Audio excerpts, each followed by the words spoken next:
Hi, Rev Dan here. It's Thursday, which means it's Testimony Thursday. Many of you in my churches will know that this year is the year of testimony in the Methodist Church. And we've been doing testimony in lots of different ways throughout our church life, and we had planned to be doing more in the coming months. And so I want to encourage us to continue to be able to see and to speak about God speaking and working in us, among us and with us during this time of distance and isolation, because even though we may be distant from each other, God is definitely not distant from us. So I've brought you out into my garden. Can you see it? Do a quick spin. There we go. Avoid the sun. It's quite early in the morning. The sun's quite bright. The birds are singing. And it's one of the places where I've really known God's presence and voice speaking to me this week. Many of you in my churches will know that a sermon illustration from my garden is never really very far away. And on Sunday afternoon, I decided to take the plunge and start to dig the vegetable patch. The vegetable patch behind me, there we go. You can see that I've dug it. On Sunday morning, it was full of weeds, it was hard, and it didn't look very good for planting. Well, now it does.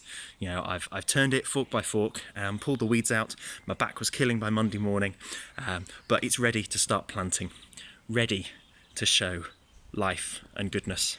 And for me, God really spoke through that process about how church and ministry might look, for me and for all of us now. You know, for me, much that was familiar, much that was growing has gone temporarily. And all the weekly routine that I used to know and took for granted has been turned on its head. Yet I've really known a really strong feeling that God has been saying that there's new potential for new ground to be tilled, for new planting to be done, and new growth to be seen. In Isaiah 43 we read, "I am about to do a new thing. Now it springs forth, do you not perceive it? I will make a way in the wilderness and rivers in the desert." This week God has been saying to me, reminding me that while life and ministry feels like it's been turned on its head, much like my garden has been turned over, while I miss seeing people and already I long to be able to communicate without using technology or phone or email. Despite all of that, God has not turned on his head. God is still as present as ever. And even in the chaos and the uncertainty is able to do new things and will do new things in me, and I pray in all of us too as we journey through all of this together. God is with us and will make a way through the wilderness. Do you perceive it?